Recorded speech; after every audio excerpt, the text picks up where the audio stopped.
All right, so my name is David Gomez. We're here in the #1 office in Dallas, Texas. By the way, just to prove it, we got number one, right? 3 years in a row. But I want to go over the top. That's Alexa. All right, so top 3 questions that people ask me about the IUL. So I'm going to bring you in here. When we're looking at the IUL, people ask me, David, how do you put money in? How does your money grow? And how do you take your money out? So I want to answer those 3 questions here with you real quick. So what you have to understand about a permanent life insurance policy is whether it's whole life or IUL, every permanent life insurance policy has 2 components. It has the death benefit component and it has the cash value component. So the most important part of getting an index universal life insurance policy, if you're getting it for retirement and cash growth, is you have to structure it the right way. And here's what I mean. On the death benefit side, this is where the fees are. If you ever hear somebody say there are high fees on IULs, they could be correct if the agent structures it this way, where they get a very large death benefit. Therefore, as you make your premiums, there's higher cost of insurance, higher fees, because it's paying a very high death benefit. And it's eating away at your cash value. So the right way to do it, if you have an agent that has your back, which we always do it the right way, is we want to make sure we minimize the death benefit so that the majority of your premium, your contribution, stays in the cash value and it's going to maximize the cash. The second thing I want you to see here, right before I answer those questions, is I want you to get an idea of how the money grows. So when you put premium into an index universal life insurance policy, the I stands for index, in this case the S&P 500 index. So when the S&P goes up, you're going to get a growth up to a cap. You're going to see the cap here in a bit. It's 10.25.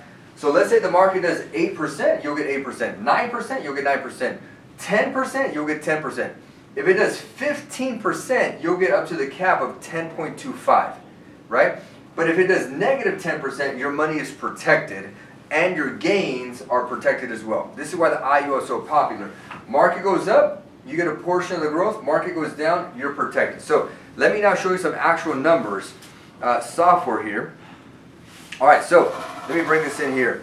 So let me give you an example. Let's say that we have, let's say a 30-year-old putting $400 a paycheck. So it's going to be $400 per month. Let's say total $800.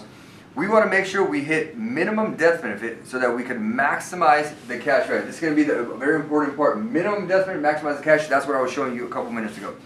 Let's just say that the individual is putting $800 a month. Fast forward. Right here you're going to see $800 a month. That's $9,600 per year. This column represents the premium going in.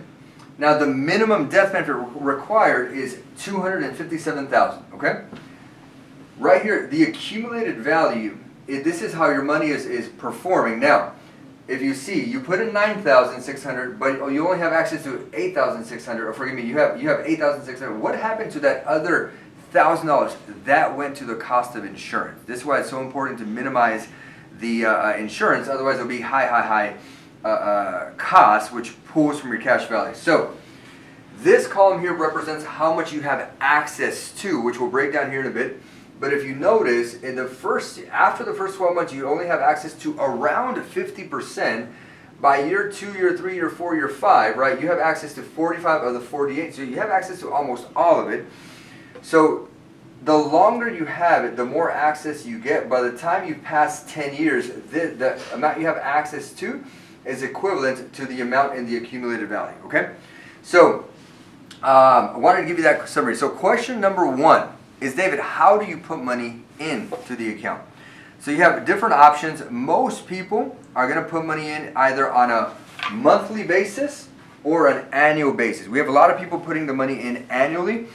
Now, and then you determine. Now, what I always say is minimum $500 to really be able to see it. I have clients putting in $500. I have clients putting in $5,000 a month. So it really depends on what you are comfortable with. You pick the premium. I recommend no less than $500 a month. Now, a question I get all the time is, David, what if I wanted to do a lump sum? Let's say I wanted to do one for, let's say I wanted to throw in $100,000 up front. Can I do that? The answer is you can do it, but I don't know if I would recommend it.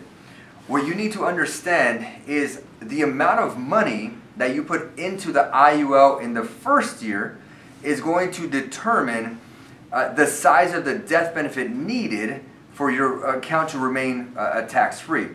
So you know how earlier it was $257,000 for the death benefit? If I put in the same monthly, but I start with a lump sum of $100,000, you're going to see the minimum death benefit just skyrocketed to $2.1 million of life insurance needed, which means the cost of insurance goes up significantly. So if you put in $109,000 your first year, you have $103,000. That means around $6,000 of that went towards the cost of insurance. That's not a bad thing. It's just bad not to know, right? And you're going to see here your access after the first year is around $67,000 of that $109,000. You're going to see it's going to grow over time. So can you put in a lump sum? The answer is yes. But again, work with an agent that knows what they're doing so that it could be structured correctly. And you have to know this, that if you put in the $100,000 year one, it doesn't mean you have access to all of it right away, right? So you have to set your expectations properly. All right, so let me clear that $100,000. So question number one, how do you put your money in? You can do it monthly, you can do it annual, you can do a lump sum, and the amount of money you put in determines the size of death benefit, number one. Now number two, how does your money grow, right? That goes back to the chart I was showing you earlier. I'm going to show you the actual numbers here of the green line there behind me. So let me run the report right here behind me. I want you to see how it grows. Now we're going to use the S&P 500 index as the example, and every IUL company has a different way of illustrating it. I'm going to show you one with this company here, but you're going to see it has a 0% floor. So when the market goes down, you'll never lose any money. But when the market goes up, you could get up to the cap. And they base this off of, they're going to look at all possible 25-year periods in the most recent 65 calendar years. They're going to show you the average of 6.45%, but they're going to show you the floor is 0, the cap is 10.25. So again, market does 15%, 20%, 30%, you'll get 10.25. Market does negative 15, 20, negative 30%, you don't lose a penny. This is why an IUL is so popular, because your money is growing based off the economy, but it is not subject to the loss of the economy. So I think the economy has done well the last couple of years. Our clients have seen a solid return off the S&P 500. All right, so the last question is how do I take money out of the account? And this is where it's so important to know how this works. Whenever you call to take a distribution, you do have three options, okay? Number one is a death benefit. The only way you could access a death benefit is if you die. I don't recommend this way, but if you do die, your beneficiary calls the insurance company. They'll get, if it's structured correctly, they'll get the cash value plus the initial life insurance, and it pays out all tax-free. So I don't recommend that way. Number two is going to be the form of a withdrawal. If you call the insurance company, you could say, hey, I'd like to withdraw X amount. They could have you withdraw money, but if you withdraw, which is a specific term, you're going to be charged taxes similar to a 401k, IRA, because you're withdrawing your money, so you're going to be charged taxes on any gain, any capital gain, okay? So instead of a death benefit, instead of withdrawing, we want to encourage our clients, or let me say it this way, the reason why people get IULs is not to withdraw money, but to borrow money from their account. And the one I'm going to explain is what's called a standard loan. This is the easiest one to explain. Whenever you have money inside, let me see here. Whenever you have money, let's just say you have, let's call it $100,000, okay? And you want to borrow $50,000 from the account. Let me show you how to do this. So if you go to borrow money, they're going to charge you, in this example, 5.5%. Now, why would they charge you to borrow your own money? It's because money, you're not touching your money. you're using your money as collateral to borrow the insurance company's money. So they're going to say, hey, I know he has $100,000 there, so let me just give him a loan against his money. We're going to charge him 5.5%, okay? But at the exact same time, what you're going to see is a standard loan means your money is going to continue to grow at the rate in which they charge you. So if they're charging you 5.5, they're going to guarantee you that that $50,000 that you borrowed is going to grow at 5.5%. So what's negative 5.5 charge plus 5.5 interest equals 0. So in essence, you're avoiding taxes and you're washing out the loan because your money is still growing.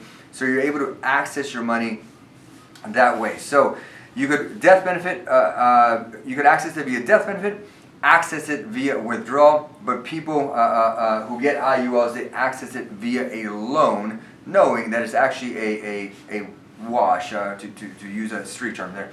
But my recommendation for you is this: if you're going to get an IUL, find out what budget you're comfortable with. You want to stick with that for a long period. Find an agent that knows exactly what they're doing. If you want to do it with me, I've been doing IULs for the last 10 years. You could find me on Instagram, or you could click on the link in the bio. If you're looking for me on social media, it's davidgomez.agency, davidgomez.agency. With that said, I look forward to connecting with you in the near future. God bless everybody, and bye-bye.